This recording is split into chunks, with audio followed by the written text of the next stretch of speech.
반갑습니다. 7월입니다. 또 공부가 또 새로 시작돼야 되는 달이기도 하고요. 1회독 또는 2회독 하신 분들도 계실 거고 오늘 또 처음 준비하신 분들 계실 건데요. 근데 1회독 하든 2회독 하든 간에 이게 100점 나오기가 쉽지가 않죠. 그죠? 사람의 기억력 이런 게 오래 가지 못하기 때문에 이제 국사를 처음 하게 되는데 짧게 오리엔테이션을 좀 하고 수업을 할게요. 길게 하지 않을게요. 여러분들 싫어하니까. 보겠습니다. 먼저 여러분들이 가장 궁금해하는 게 뭘 것 같아요? 어디에서 뭐가 나오는지. 그게 가장 중요하죠. 전체적인 문제는 20문항 나온 건 다 아실 거예요. 그죠? 네, 전체적인 것은 20문항이 나온다 아실 거고. 구체적으로 어디에서 나오는지 한번 볼까요? 크게 구분해 볼게요. 정치 파트, 그 다음에 경제 파트, 그 다음에 사회 파트, 그 다음에 문화 파트, 그 다음에 기타 또는 종합적인 사고를 물어보는 문제들 이렇게 출제가 되고요. 그 다음에 기본적으로 우리 한국사는 사료 제시형 문제가 거의 15문항에서 플러스 마이너스예요.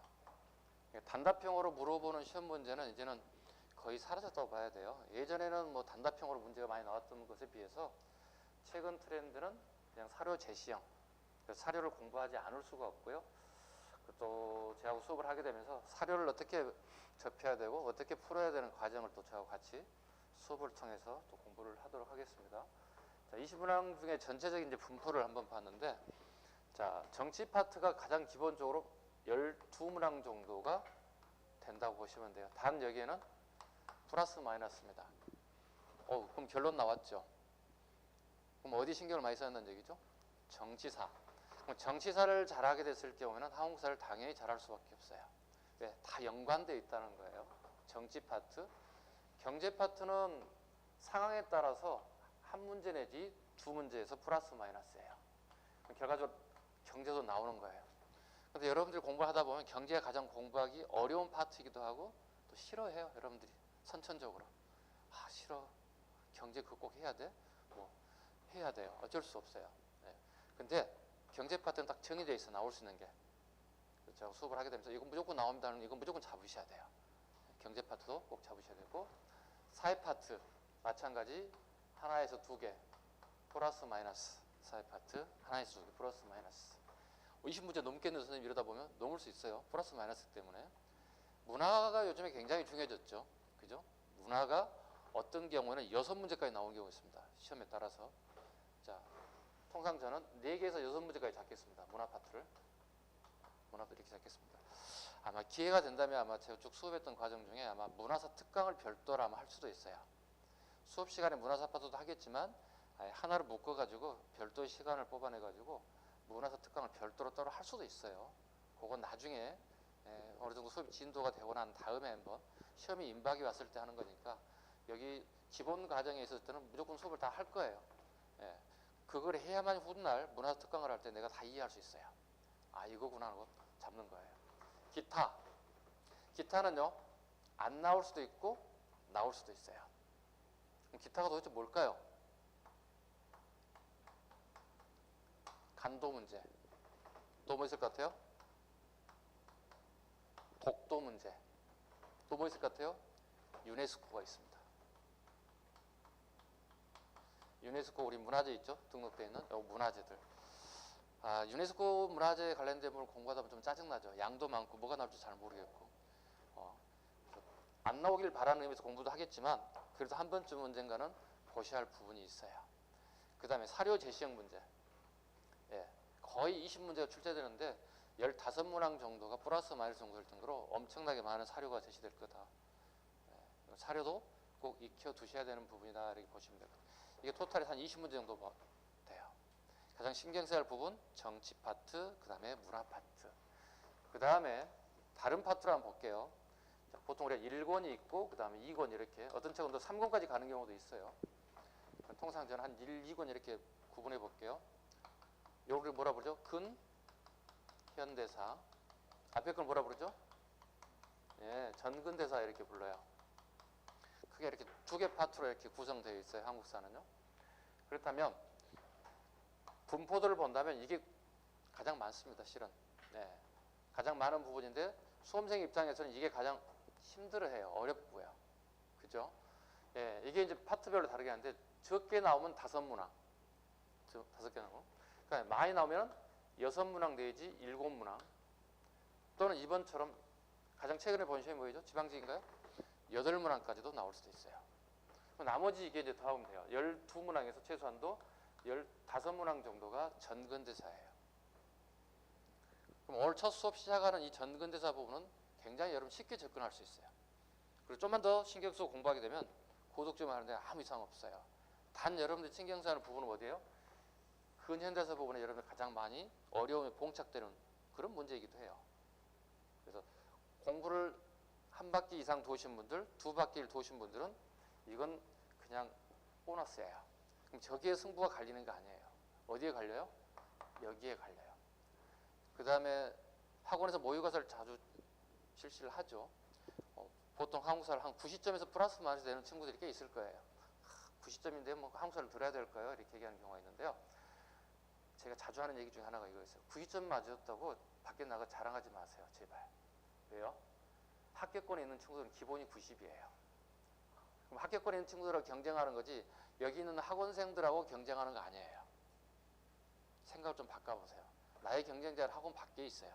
물론 안에도 있을 수 있겠지만 밖에 있는 친구들 기본 90은 다 생각을 해요. 한국사는. 그리고 좀 더 잘하는 친구를 어디까지 가고 싶어 해요? 100점을 맞고 싶어 해요. 왜요? 치약 과목이 여러분들이 하나씩 있어요. 과목별로 약간 차이가 있겠지만 사람마다 차이가 있겠지만 기본적인 여러분들이 영어가 가장 치약 과목이잖아요. 솔직히 말해서. 그죠? 나는 영어를 대놓고 잘한다고 얘기할 사람이 있어요. 이게? 쉽지는 않거든. 우리나라 말이 아니 당연히 어렵죠. 그래서 한국사는 기본 100점 작전 가겠습니다. 저하고 여러분하고는요. 9점 맞아가지고 제 앞에 자랑하시면 안 돼요. 아셨죠? 선생님 이번 모의고사에 9점 맞았습니다. 이게 등락이 있어. 이렇게. 그래서 제가 항상 중요하게 얘기하는 게 뭐냐면 에버리지를 항상 가졌으면 좋겠어요. 모의고사를 치는데 항상 9점 맞았다. 격하에서 50점 맞았다가 60점 맞았다. 70점 맞았다. 이건 자기 본인의 에버리지가 아니에요. 에버리지를 항상 유지하면서 올리려고 하는 작전을 항상 가지고 가셔야 돼요. 그리고 그 에버리지가 90을 유지하셔야 돼요. 항상. 그리고 시험 임박했을 때 어떻게 문제풀이 과정이 계속 반복될 거 아니에요. 그러면서 100점 작전을 가야 돼요. 또 한 가지 추가. 이론만 가지고 우리가 시험장에 가서 고득점을 할 수 있느냐? 그건 아니에요. 이론을 한 바퀴, 2바퀴 돌리고 난 다음에 문제풀이를 꼭 겪으셔야 돼요. 왜요?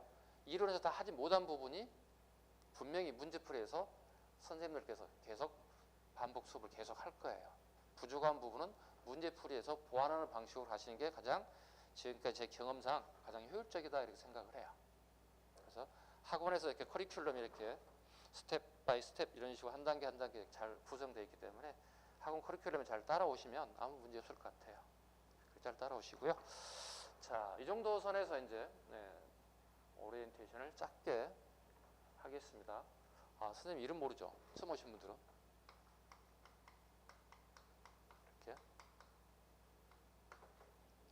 제 이름 정도만 살짝 밝히겠습니다. 전화번호도 밝혔으면 좋겠는데 이게 또 공개된 자리다 보니까 전화번호를 밝히기 좀 그렇습니다.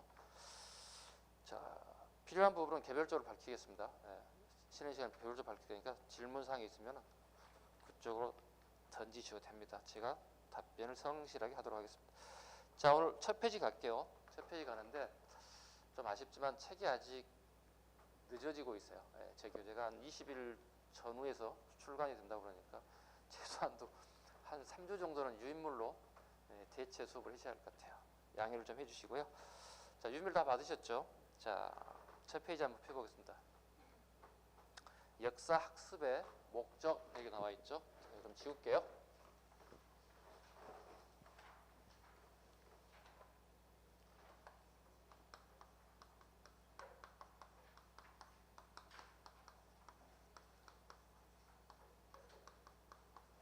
자, 역사 학습 목적 첫 페이지 보도록 하겠습니다. 자, 첫 번째 1절에 역사의 어원이라는 단어가 나와 있죠. 역사의 어원이 어떻게 되느냐 보겠습니다. 자, 한자에 읽어드릴게요. 제가 읽고 설명드릴게요. 한자에 역에서 역이란 지낼 역자로 제가 해석까지 달아놨죠. 지낼 역, 지나왔다는 거죠.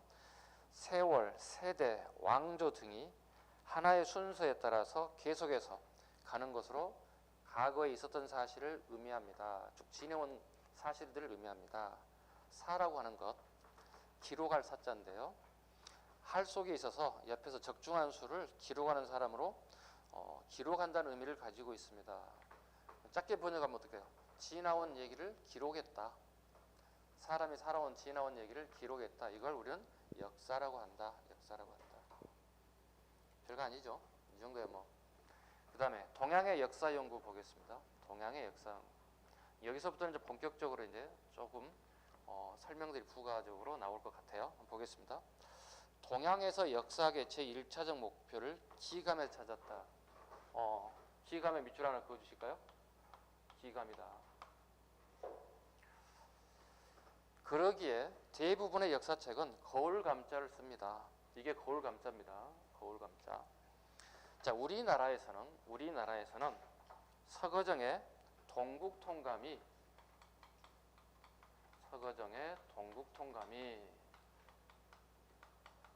첫째 줄부터 중요한 단어가 나오네요. 제가 중요도에 따라서 수업 도중에 별표를 하나, 둘, 셋, 넷, 5개까지 제가 표시를 할게요. 서거정의 동국통감은 기본적으로 별이 3개면 됩니다. 꽤 비중이 있는 내용이다 보시면 돼요. 서거정의 동국통감. 물론 동국통감 부분에 갔을 때 다시 또 설명을 하겠지만 서거정의 동국통감을 먼저 한번 보고 가도록 하겠습니다. 자, 시험 포인트를 한번 잡아볼게요. 우리가 가장 중요한 건 이론 시간도 이론이지만 시험에 도대체 뭐가 나오는데요? 이게 가장 중요하고요. 또 여러분들도 이게 가장 궁금해할 거예요. 자, 시험 포인트 잡아볼까요? 이 사람이 어느 시대 인물일까요? 어느 시대 인물인가요? 몇 세기 인물이에요? 14, 15, 16, 17, 18, 19세기. 예. 15세기 인물입니다. 15세기 인물이에요. 봐요. 이 책 지은이 저자 던져지고요. 이 시대 상황으로 옳은 것, 틀린 것 끊임없이 물어봅니다. 끊임없이 물어봅니다. 15세기 상황입니다. 15세기 누구죠? 훈구 세력들이 권력을 잡았던 시기입니다. 15세기 세력입니다. 그 다음 이 시대에 있었던 책이 편찬된 시기에 왕의 업적을 또 물어볼 거예요. 왕의 업적을 물어봅니다. 도대체 이 사람 어느 시대의 인물이고 어느 시대에 저 같은 책을 썼을까요? 15세기 후반에 성종입니다. 성종의 업적이 끊임없이 우리 시험 문제에 출제됐다 보시면 돼요. 출제됐다. 됐죠? 그 다음에 동국통감이라는 게 도대체 뭘까? 이렇게 우리가 공부를 하다 보면 이렇게 글이 좀 길어지고 책 제목이 이렇게 늘어지게 됐을 경우에 잘 이해하기 어려워요. 이럴 때는 항상 자르는 습관을 한번 해볼까요? 네, 이렇게 슬러시 한번 해보겠습니다. 이렇게 자르는 습관을 가져보세요. 그러면 실력이 훨씬 더 빨리 늘기도 하고 기억력이 또 오래 갈 거예요. 자, 동국은요, 우리나라를 지칭해요. 그러니까 앞으로 우리가 공부를 할 때 동자라고 하는 단어가 들어간 무조건 우리나라를 지칭한다 보시면 돼요. 왜냐하면 동의 의미는 이렇게 보시면 돼요. 우리가 동을 만들고 싶어 만든 게 아니라, 자, 여기 중국이에요. 여기가 우리나라예요. 중국에서 봤을 때 여기는 항상 뭐예요? 동쪽 방향인 거예요. 동쪽 방향인 거예요. 그래서 동쪽에서 봤을 때 우리나라를 동이라고, 중국에서 봐서 우리나라를 동이라고 하기 때문에 동이라고 하는 책이 들어간 것은 모두 다 우리나라를 지칭한다 보시면 돼요. 동국이니까 동쪽의 나라죠. 우리나라를 지칭한다는 겁니다. 우리가 보는 관점이 아니라 누가 보는 관점이라고요? 중국 애들이 보는 관점이라는 겁니다. 그 다음에 통감 볼까요? 자, 이것도 한번 잘라볼까요? 잘라보겠습니다. 아까 감은 뭐라고 그랬죠?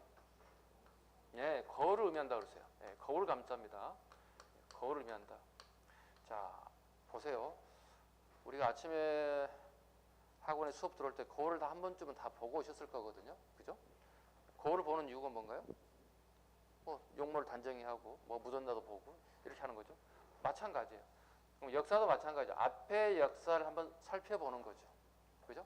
살펴보고 뒤에 다시는 하지 말아야 할 것들이 있을 거거든요. 이걸 바로 잡는 역할을 하는 거예요. 그래서 역사는 거울과 같은 역할을 한다. 그래서 거울 감자가 들어간 책은 무조건 뭐가 된다고요? 역사서입니다. 예. 통을 볼까요? 한자 통을 이렇게 적습니다. 통할 통자입니다. 통할 통자라는 것은 어느 지점, 시작하는 지점 A라고 한다면 끝나는 지점이 Z라면 여기까지 적었다는 거예요. A 지점부터 Z까지. 동국 통감은요? 네. 원하지 않겠어요? 단군 조선부터 어디까지요? 고려 말까지 적었겠죠. 왜? 조선 초의 역사서니까. 기억하시겠죠? 지금 제가 적고 있는 하나하나가 모두 다 시험 문제의 요소들이다 생각하시고 수업을 임해 주셨으면 좋겠습니다. 동국 통감에 감자가 들어간 걸 기억 잘 해주시기 바랍니다. 그 다음에 중국에서는 사마강의 자치 통감이다 그랬습니다.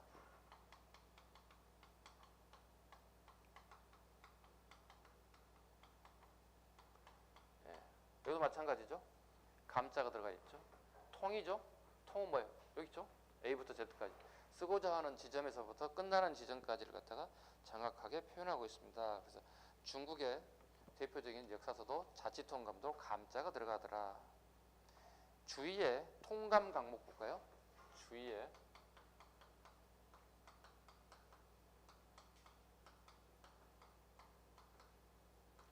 통감 강목도 좀 할 게 많네요.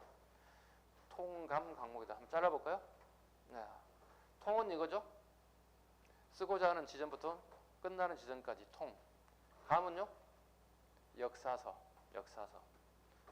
그 다음 게 이제 또 궁금해졌잖아요. 강목이잖아요. 역사를 서술하는 방식이 총 몇 가지가 있어요? 총 4가지가 있죠. 서술하는 방식, 역사를 서술하는 방식이 총 4가지가 있다. 첫 번째 나온 강목체부터 먼저 할까요?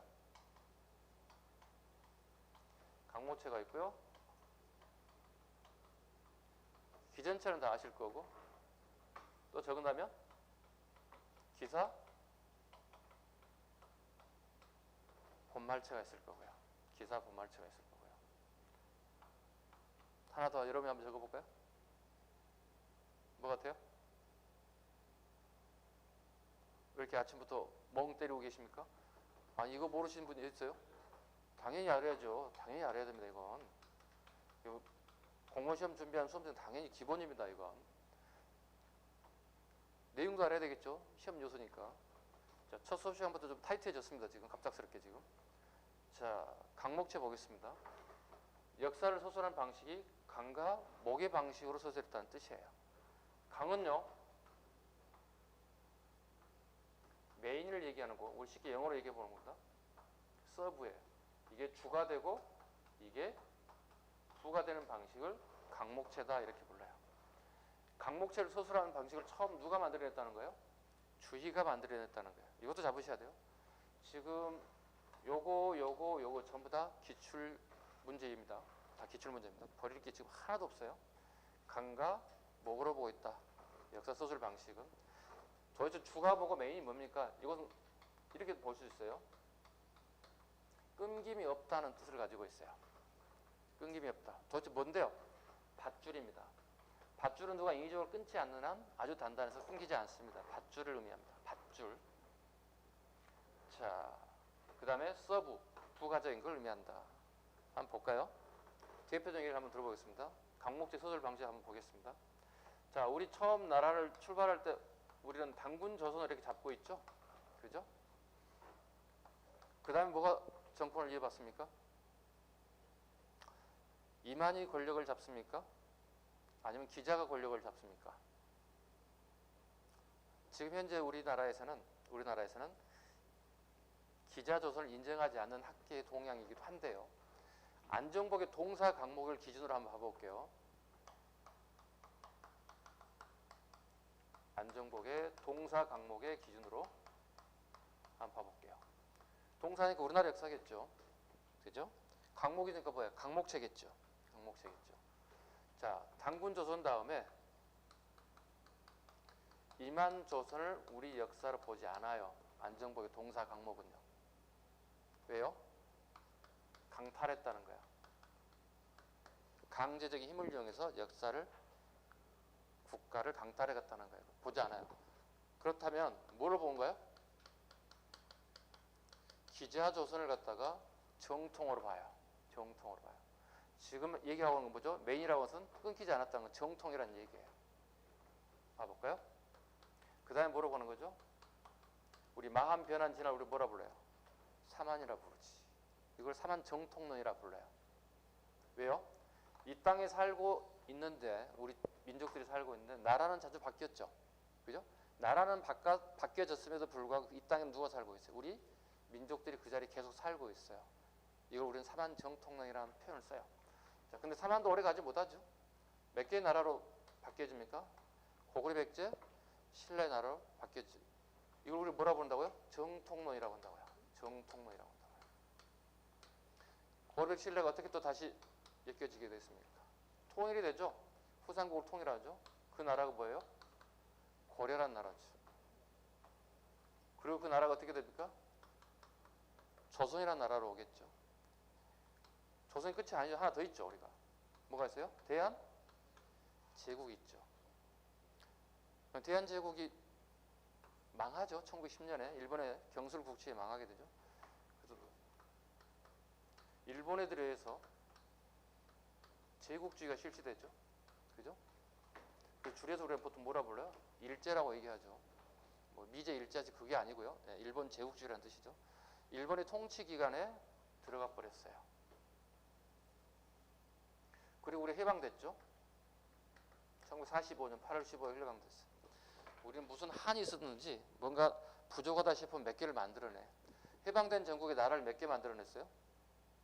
2개를 만들어냈어. 북쪽과 남쪽. 우리나라 이름을 뭐라 불러요? 국호가 대한민국. 얘네들 뭐라 불러요? 얘네들도 민주주의 한데 나라 이름 보면 조선민주주의인민공화국이래. 좀 길어요. 쓰기 싫은데. 네, 되게 기네. 쓰다 보니까. 네, 조선민주주의공화국이래. 자, 봐봐요, 여러분들. 자, 일본 제국주의 한번 봐볼까요? 일제강점기. 정통이에요, 정통이 아니에요? 정통 아니지. 정통 아니잖아요. 정통을 볼 수 없잖아요. 자, 북한을 정통으로 봐야 안 봐요, 우리가요? 안 보지. 북한을 정통으로 어떻게 우리 전부 다 빨갱이로 보려 다 어떻게 돼야 돼. 어떤 상황이 복잡해져. 우리 뭘로 봐야 돼? 정통을 이걸로 보고 이걸 정통 보지 않죠? 이거 보지 않죠? 그런데 이걸 왜 우리가 공부합니까? 일제강점기 공부 굉장히 어렵잖아요. 양도 많잖아요. 공부를 해야 합니까? 저게 강의의 목이에요.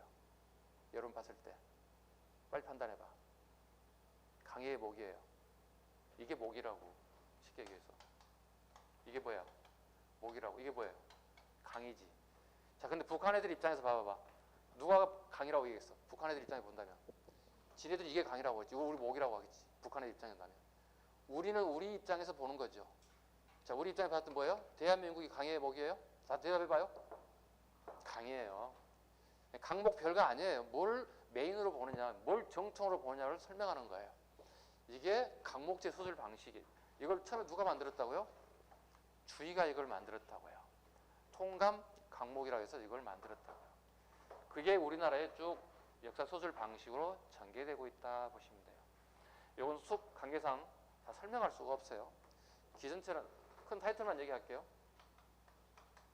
본기, 세가지, 열전의 방식을 쓰는 게 기전체 방식이고요. 기사 본말체는 사건의 과정과 결말의 방식으로 얘기하는 거고요. 지워졌는데 편년체 소설 방식은 우리가 초등학교 다닐 때 일기를 좀 열심히 썼죠. 기억나시죠? 쓰고 싶어 쓴 게 아니라 부모님의 강요와 선생님의 강요에서 썼죠. 어떻게 썼습니까? 연, 월, 일. 이와 같은 소설 방식을 우리 뭐라 불러요? 편년체 소설 방식이라 이렇게 얘기합니다. 이 정도만 아시고 나중에 별도로 또 따로 하겠습니다. 다시 우리 교재를 펴보시기 바랍니다. 자, 5페이지 가겠습니다. 5페이지. 역사 소설에 두 가지 방법이 있어요. 이 방법 보겠습니다. 이 역사 소설 두 가지 방식은 출제 포인트는 한 5년에 한 번씩 나오는 것 같아요. 5년에 한 번씩 나오기 때문에 그렇게 신경 쓰지 않으셔도 돼요. 어렵지도 않고요. 예. 그냥 기본 우리가 시작하기 때문에 기본을 알고 가셔야 될 것 같습니다. 첫 번째, 사실로서의 역사. 두 번째, 좀 지울게요. 기록으로의 역사. 이렇게 구분할 수 있습니다. 자, 사실로서의 역사다 그랬습니다. 지나온 얘기입니다. 이렇게 지나온 이야기를 기록하는 거예요. 기록하는 거예요. 지극히 뭐죠? 객관적이죠? 네, 지극히 객관적입니다. 역사가들이 해야 할 일이 뭐죠? 여기서 역사가들은 여기서 자기 판단을 넣으면 안 돼요. 개인의 주관을 여기 개입하시면 안 됩니다. 있는 사실 그대로입니다. 있는 사실을 기록하는 겁니다. 무엇처럼? 이 단어 꼭 잡아주실까요? 바닷가에 모래알처럼 이라는 단어가 꼭 시험 보다 보면 지문에 계속 나오겠죠. 자, 그 밑에 박스 한번 봐보시면 나와 있을 거예요. 사실로서 역사 의미에 보시면 바닷가에 모래알같이 수많은 과거의 집합체를 역사가가 기록한다 그랬습니다. 없는 걸 기록하면 안 되죠. 그죠? 이걸 뭐라 부르죠? 실증주의다 이렇게 불러요. 실제로 증명할 수 있는 걸 기록해야 한다. 이걸 실증주의다 이렇게 표현합니다. 사실로 역사. 이걸 대표적으로 주장한 학자가 누구냐? 이걸 랑케라고 얘기합니다. 랑케라고 얘기합니다. 랑케입니다. 있는 사실을 그대로 기록해달라. 그 다음에 기록으로 역사 보겠습니다. 기록으로 역사. 이건 간단해요. 역사가가 판단하는 겁니다. 가치 있다고, 역사적 가치가 있다고 판단하는 겁니다. 누가 판단하는 겁니까? 역사가가. 이걸 기록하는 겁니다. 지극히 뭐가 되는 거죠? 주관적이죠. 지극히 주관적입니다. 지극히 주관적이라는 얘기는 다르게 표현하면 상대주의죠. 상대주의라는 얘기는 A라는 역사학자와 B라는 역사학자, C라는 역사학자가 각기 다른 의견을 낼 수 있다는 거예요. 이걸 갖다가 상대주의다 이렇게 얘기합니다. 상대주의다. 대표적인 학자들 한번 볼까요? 대표 학자가 E.H. 카. 시험에 잘 나오는 부분이죠. 책 제목을 꼭 알아두셔야 되겠죠. 역사는 무엇인가.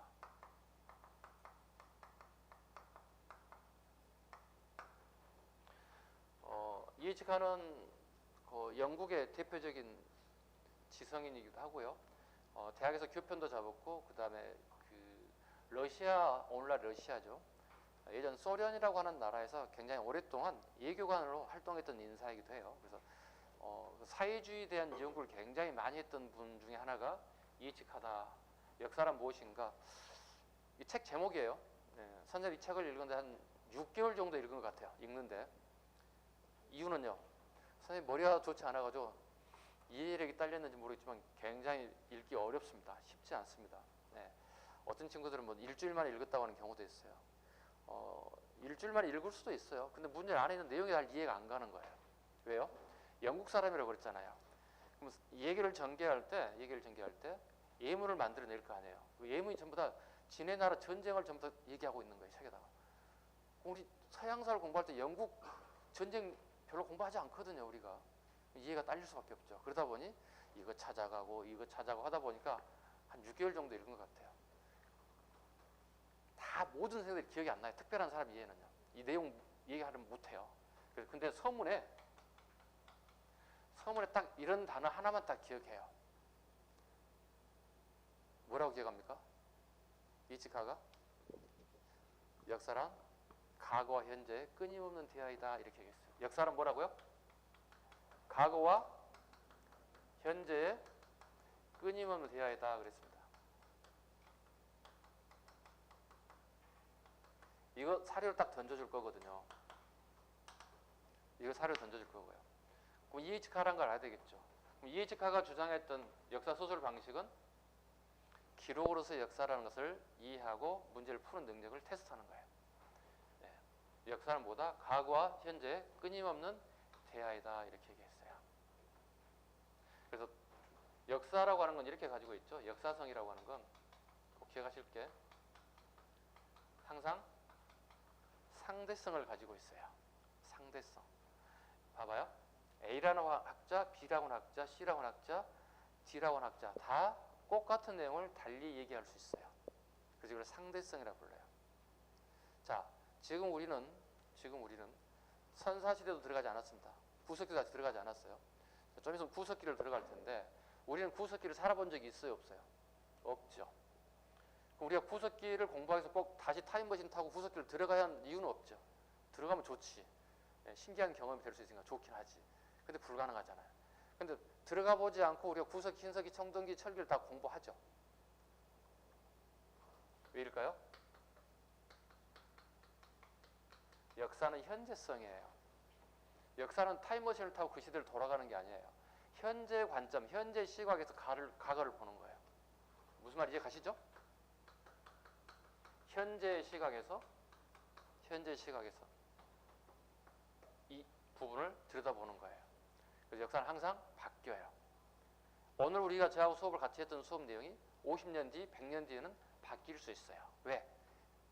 그 100년 뒤에, 50년 뒤에 다른 학자들, 선생님들은 다르게 똑같은 내용을 다르게 해석할 수 있어요. 그래서 역사의 특징은 항상 상대성과 현재성을 가진다 이렇게 얘기합니다. 다시 돌아와 보겠습니다. 자, 이에츠 가만 있는 게 아니라 또 누구도 있을까요? 크로체도 있어요. 크로체라는 학자도 있어요. 크로체. 그 다음에 우리나라 대표적인 학자 누가 있나요? 신치호라는 사람도 있어요. 신치호라는 사람도 있어요. 자, 우리 신치호는 우리 독립운동사에서 엄청나게 중요하게 다른 인물이기도 하는데요. 신치호 선생님께 주장한 거 한번 봐볼까요? 역사는 아와 비아의 투쟁이 돼요. 역사는 아와 비아의 투쟁의 기록이다. 이렇게 얘기하고 있습니다. 아와 비아의 투쟁의 기록이다. 신치호 선생님 이렇게 얘기해요. 자, 이 내용을 모를 수는 없죠. 아는 나 하자입니다. 나와 비하니까 아닐 비자니까 나가 아닌, 나와 나가 아닌 사람의 투쟁의 기록이라는 뜻을 담고 있어요. 나와 나와 아닌. 다르게 표현하면 우리나라가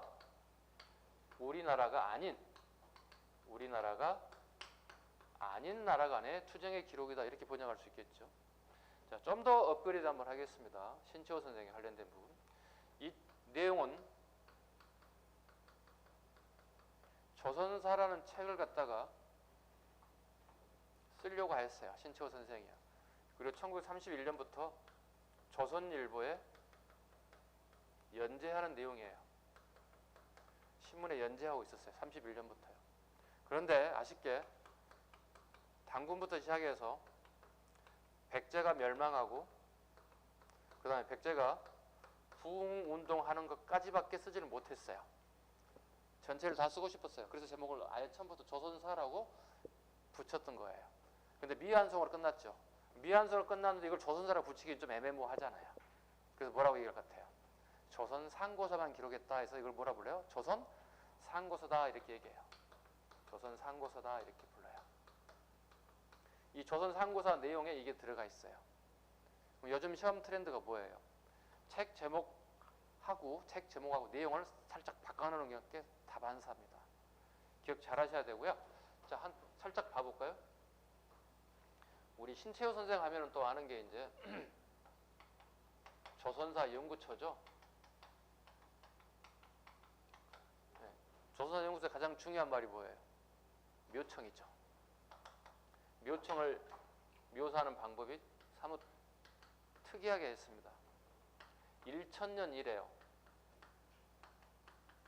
1000년 이래 가장 위대한 사건이다 이렇게 표현했어요.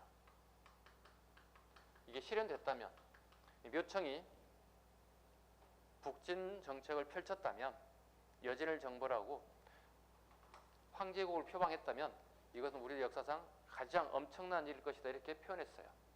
이게 조선사 연구처에 나와요. 근데 이걸 살짝 바꿔놓는 경우가 있다는 거예요. 조선상고사의 아와 비아의 투쟁의 기록인지, 조선상고사의 묘청의 난이, 묘청의 서경천도운동이 1000년의 가장 큰 사건인지를 살짝 말장난을 끊임없이 칠 거예요. 꼭 잡으셔야 돼요. 틀리시면 안 돼요. 맞죠? 시험에 거의 나온다고 보시면 돼요. 신채호 선생 이런 부분들. 신채호 선생은 또 추가해보죠. 신채호 선생은 아와 비의 투쟁이라고 하는 조선 상고사의 기록 내용의 방법을 이렇게 얘기했어요. 모순과 상극의 방법론을 펼쳤어요. 역사를 서술하는 데는 엄청나게 많은 모순이 있다는 거죠. 모순이 있다는 거죠. 우리 국내에서도 모순이 있는 거죠. 북진 정책을 하자고 하는 사람도 있을 거고 하지 말자고 하는 사람도 있을 거거든요. 또 전쟁을 하자고 하는 사람들, 하지 말자고 하는 사람도 있을 거거든요. 조선 상고사에서 모순과 상극, 반대되는 생각을 가진 사람이 끊임없이 충돌이 일어난다는 거예요. 그래서 모순과 상극이라고 하는 이런 방식을 통해서 조선 상고사를 저술했다. 이 방법은요, 해겔의 변증법적 논거의 중심에 두고 있는 소술 방식이다 보시면 돼요. 변증법적 논거 방법. 이해가셨나요? 변증법적이란 정반합이에요. 정반합. 옳고 그름을 하나로 끌고 나가는 방식을 갖다가 소술 방식으로 펼쳤다 이렇게 얘기해요. 좀 어려운 단어가 들어가 있죠. 지금 여러분들 첫 수업 시간에. 조선 상고사의 신채호 선생 부분까지. 자, 그렇다면 이 내용만 가지고 세부적으로 얘기하지 않았을 경우에 도대체 뭐가 사실로 역사이고 뭐가 기록 역사인지 잘 구분할 수 없는 상황이 전개되고 있어요. 자, 살짝 지워볼게요. 지우고 예문을 한번 살짝 찾아보도록 하겠습니다. 지웁니다. 자, 지워도 상관없을 거예요. 자, 예문을 한번 살짝 물어보겠습니다. 자, 여기다가 예문을 한번 적어볼게요. 상관없이. 자, 이게 제가 적는 내용이 사실로서 역사인지 기록으로 역사인지를 여러분들이 한번 판단해 보자는 거예요. 본인 실력을 본인 스스로 한번 테스트 한번 해보자는 거죠. 제가 질문할 수 있어요? 네, 대답하셔도 돼요. 상관없어요. 봐보겠습니다. 자, 김부식은 모르는 사람이 없을 거예요. 그죠? 네, 김부식은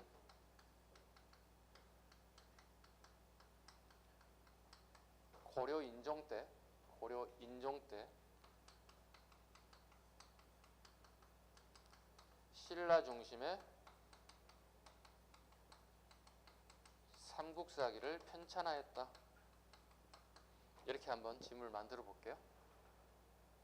고려 인종 때 신라 중심의 삼국사기를 편찬하였다. 사실로서 역사일까요? 기록으로 역사일까요?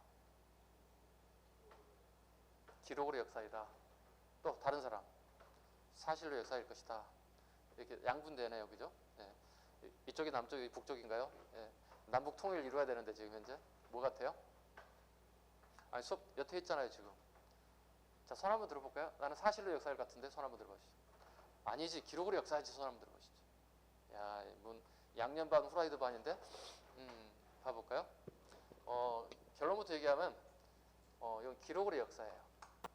기록으로 역사예요. 꼭 기억 잘 하셔야 될 게 여기 보시면 요게 글자가 들어가 있죠. 이거 누가 판단하는 거죠? 우리가 판단하는 게 아니라 역사가가 판단한 거예요. 역사가 판단한 거죠. 네, 역사가 책을 읽어봤더니 야, 이건 다 신라 중심의 역사서인데 왜 이럴까? 그랬더니 김부식 신라기 사람이었던 거예요. 네, 그러다 보니 신라 중심의 역사서가 들어가 있어요. 이런 글자, 즉 일종의 형용구가 들어갔을 경우에는 이건 전부 다 기록으로 역사다 보시면 돼요. 왜? 아까 얘기했잖아요. 상대주의라니까. 상대주의. 다시 한번 또 봐볼까요? 자, 고려를 한번 또 가볼까요? 고려시대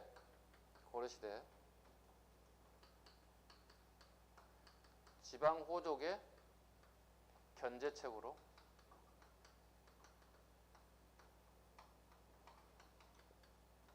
기힌제도가 실시되었다. 자, 이거 한번 볼까요? 고려시대 지방호족의 견제책으로 기인제도가 실시되었다. 기인제도라는 거 모르는 사람이 있을 것 같아서 설명을 드리겠습니다. 일종의 인질제도입니다. 네. 지방호족의 자재를 중앙에 잡아다 놓는 거예요. 일종의 인질제도예요. 자, 이거 기록으로 역사일까요? 사실로서 역사일까요? 예, 사실로 역사입니다. 이건 사실로 역사입니다. 이건 팩트예요. 어디 하나 뭐가 들어간 게 없어요. 있는 사실 그대로 정책의 일환 중에 하나예요. 정책 일환 중에 하나예요. 한번 더 해볼까요? 재밌는데? 묘청 아시죠 이제? 네. 묘청의 서경 천도 운동은 1000년 이래 제1의 사건이다. 뭐 같아요? 그렇죠. 이거 누가 얘기했어요? 신초 선생이겠지. 이건 마찬가지 기록으로 역사가 되는 거지. 조금 이해가 가셨어요? 하나만 더 하고 넘어갈게요. 재밌어서. 네, 여러분 테스트하는 게 정말 재밌어요. 자, 보겠습니다. 우리 1909년으로 우리 근대사 확 당겨 볼게요. 안중근 의사는 만주 하얼빈에서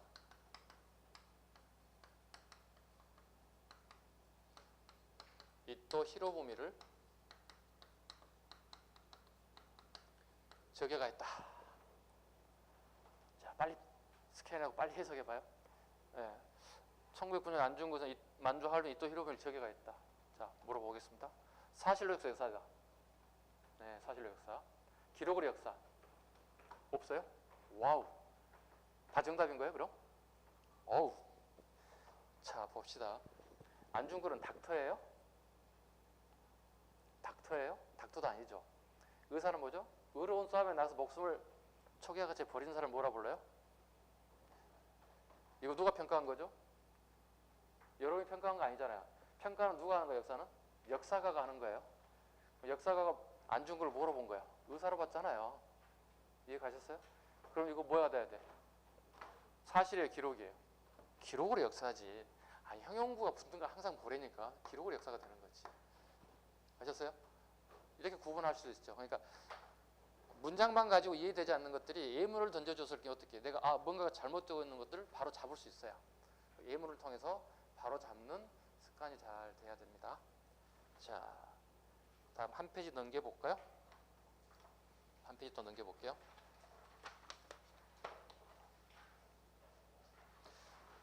자, 좀 지울까요? 네.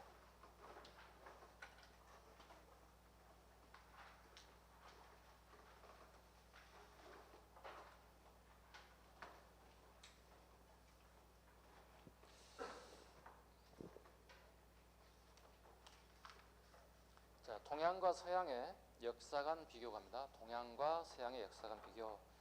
별로 어려운 건 아닌데 한번 같이 읽어볼까요? 어쩔 수 없습니다.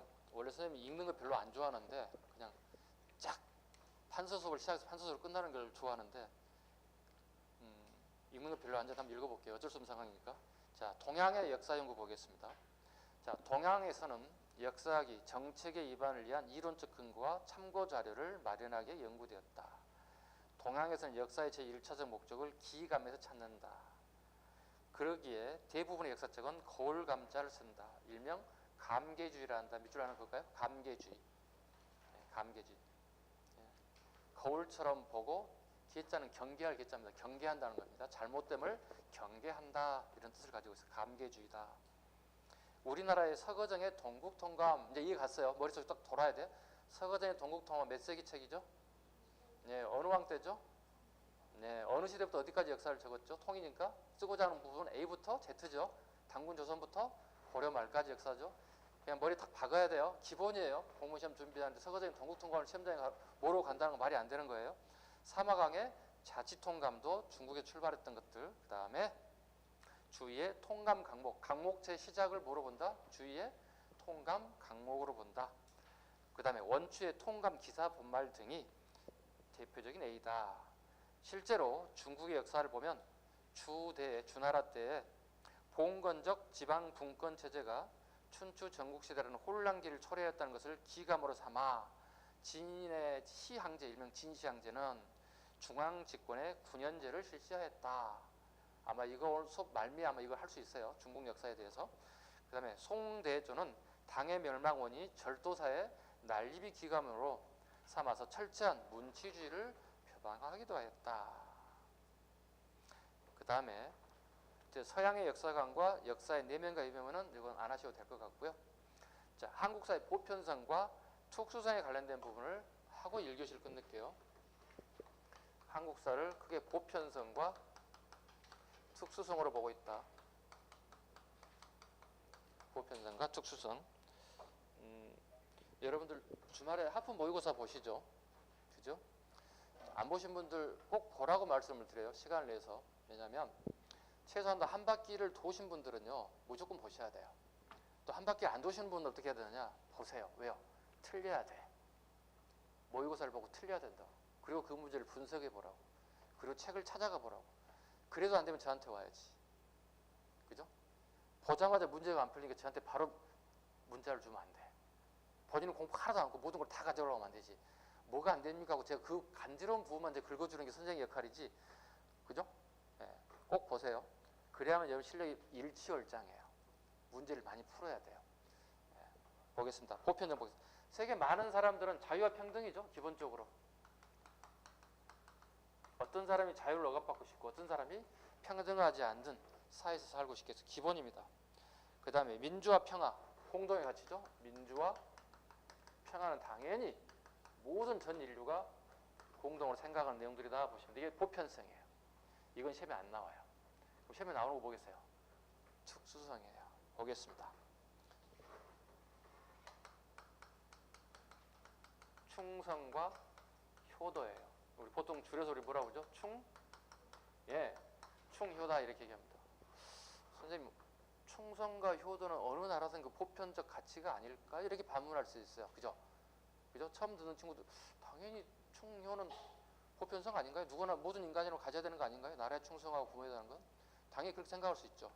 근데 한번 볼게요. 왜 이렇게 여기에 들어가냐 보겠습니다. 중국의 유교 있죠. 유학. 종교가 아닌데 교자를 붙였죠. 기독교, 천주교, 천도교 다 종교는 교자가 붙죠. 근데 유교라고 붙은 이유는 설명했죠. 한번 수업 시간에. 안 했나요? 네, 처음 하는 사람 있어서 보일까요? 유교는요, 교조주의 성격을 띈다 이렇게 얘기해요. 교조주의란 종교가 아닌 것이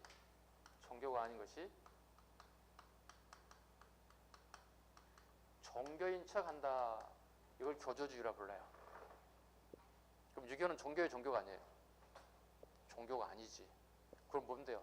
사람이 살아가는데 지켜야 할 윤리와 규범과 도덕들을 얘기해요. 이게 유교예요. 그걸 학문화시키게 되면 뭐가 되는 거야? 유학이 되는 거고. 그걸 공부하는 놈들을 뭐라 불러? 유학자라고 부르겠죠. 아셨죠? 종교가 아닙니다. 단지 종교는 아니지만 우리가 뭐라고 부르는 거예요? 이데올로기라고 부르는 거죠. 사상이라고 부르는 거죠. 동양 사상의 가장 대표적인 게 유학이다 이렇게 얘기하는 거죠. 유교다 이렇게 하는 거죠.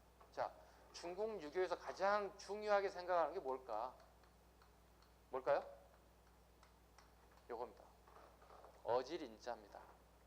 중국 유교에서 가장 중요하게 여긴 것은 어질인자입니다. 어질인자는 도대체 뭐가 어질인자인가요? 해석 좀 해주세요. 권력을 가진 자가 권력을 갖지 않는 자에게 뭐 하는 거죠? 배려해 주는 겁니다. 권력을 가진 자가 권력을 갖지 않는 자에게 배려해 주는 것입니다.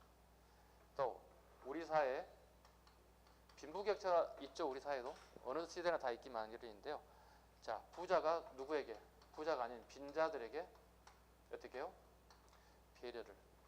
권력을 가진 자가 권력을 갖지 않은 자에게, 부자가 빈자에게 배려하는, 이런 걸 우리는 중국의 유학에서만 가장 중요한 인이라고 생각해요. 근데 중국의 유학이 어떻게 우리나라로 왔죠? 우리나라로 왔어요. 우리나라에 와가지고 어떻게 변모가 되는지 보자는 거죠. 이 유학이 가장 중요한 인을 생각했는데 우리나라는 충성과 효도로 가장 중요하다 이렇게 생각을 했어요. 그래서 바뀌었죠 지금. 그죠? 중국에서 유학의 생각 개념과 우리나라에서 바뀌어졌죠. 그래서 이걸 우리는 특수성이 넣는 거예요. 충효를 갖다가. 이해 가셨죠? 자, 충효를 잡으시고요. 그 다음에 계. 어머니 아버님들 계 모임 있는 거 아시죠? 네, 뭐 초등학교 동창 계 모임, 중학교 계 모임, 고등학교 계 모임, 뭐 대학교 모임, 사회생활하면서 사회 계 모임. 여기 일부 우리 공부하시는 분들도 아마 계모임이 있을 수 있어요. 네, 계모임은 우리만 가지고 있는 특수성이라는 거예요. 우리만 가지고 있는 특수성이다. 그 다음에 두레는 좀 뒤로, 두레도 할까요? 네. 두레는 마을의 공동 작업이죠. 네, 마을의 공동 작업을 한다. 네, 이걸 두레라고 합니다. 마을의 공동 작업을 한다. 특수성이다. 그 다음에 하랑도와 향도.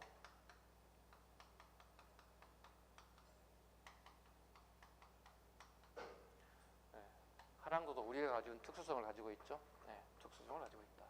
우리나라만 가지고 있다. 자, 정작 시험에 잘 나오는 거 뭐죠? 이거죠. 향도죠. 한번 보겠습니다.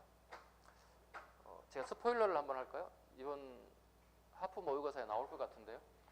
자음 역사의 특수성만 선택해서 다 골라보세요 나올 것 같은데요. 이거 하면 안 되는데. 예. 향도 한번 보겠습니다. 향도라는 용어가 처음 등장한 시기부터 봐야 돼요. 용어의 첫 등장. 언제 처음 등장했을까? 신라 이 사람 다 아실 거예요. 그죠? 신라의 김유신 장군 정도 다 알까요? 그죠? 김유신 장군이 그 하랑으로서 역할을 크게 하죠.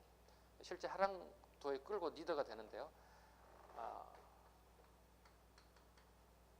용화향도라는 용어가 처음 등장해요. 김유신에 의해서 향도라는 단어가 처음 등장했다.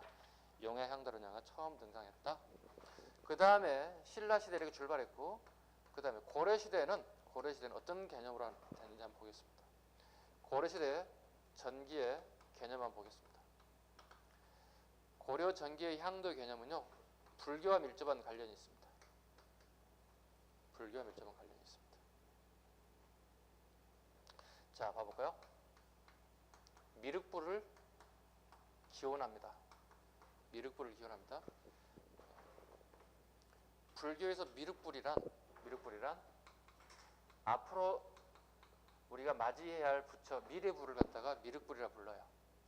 미륵불이라 불러요. 이 미륵불은 우리가 잘 살고 있을 때 나타나는 게 아니에요. 행복할 때 나타나는 부처가 아니에요. 항상 언제 우리가